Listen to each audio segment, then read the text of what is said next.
Tenali RTC depot నందు APPTD employees union depot committee ఆధ్వర్యంలో May Day దినోత్సవ వేడుకలు ఘనంగా నిర్వహించారు.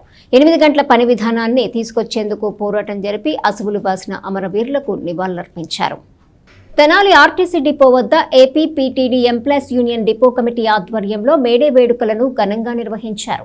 ఈ కార్యక్రమానికి ముఖ్య అతిథులుగా ఎంప్లాయీస్ యూనియన్ జిల్లా కార్యదర్శి ఈపూరి విజయ్ కుమార్, జిల్లా working president I Rajesh Khanna, depot కార్యదర్శి ఎన్ సుధాకర్, గ్యారేజీ అధ్యక్ష కార్యదర్శులు దీపాల దేవ శ్రీనివాసరావు, వి జోషిబాబు, సీనియర్ నాయకులు ఆళ్ల వెంకట కృష్ణారెడ్డి, విశ్రాంత ఉద్యోగ సంఘ నాయకులు జి రవీంద్ర గారు, కెవి సుబ్బయ్య, ఎన్ఎన్ శంకర్రావు పాల్గొని మేడే శుభాకాంక్షలు తెలియజేశారు.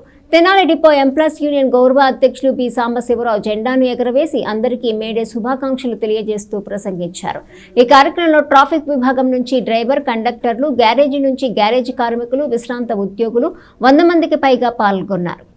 ఈ కార్యక్రమానికి హాజరైన కార్మికులందరికీ స్వీట్లు, కూల్ డ్రింక్స్ పంచి ఒకరినొకరు మేడే శుభాకాంక్షలు తెలుపుకున్నారు.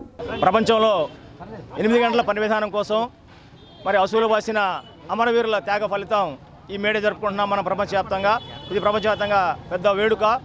ఏపీఎస్ఆర్టీసీలో కూడా మన రాష్ట్ర వ్యాప్తంగా అన్ని డిపోల్లో ఇంత ఘనంగా ఏపీఎస్ఆర్టీసీ ఎంప్లాయీస్ యూనియన్ ఆధ్వర్యంలో మరి ఘనంగా మేడే వేడుకలు జరుగుతూ ఉన్నాయి. మనం అమరవీరుల త్యాగాలను గుర్తు చేసుకోవడం కోసం, మన ఇక్కడ యాజమాన్యాలు చేసే ఒత్తిడి కోసం, అలాగే మన కార్మికులు ఎలా రక్షించుకోవాలనే దానికోసం మనందరం ఏ విధంగా తీవ్రంగా ప్రయత్నం చేయాలి. మరి ఎన్నో త్యాగాలు మరి ప్రాణాలు అర్పించి సాధించుకున్న ఈ మేడేని 8 గంటల పని విధానాన్ని పరిరక్షించుకునేందుకు మనం ఐక్యంగా మరలా అవసరమైతే పోరాటాలకు సిద్ధపడాల్సిన సమయం ఆసన్నమై ఉంది. ఎందుకంటే ఇప్పుడు కొన్ని ప్రైవేట్ కంపెనీలు అలాగే ప్రభుత్వ సెక్టార్లలో కూడా పని గంటలను పెంచే విధానాన్ని చూపిస్తూ ఉన్నాయి.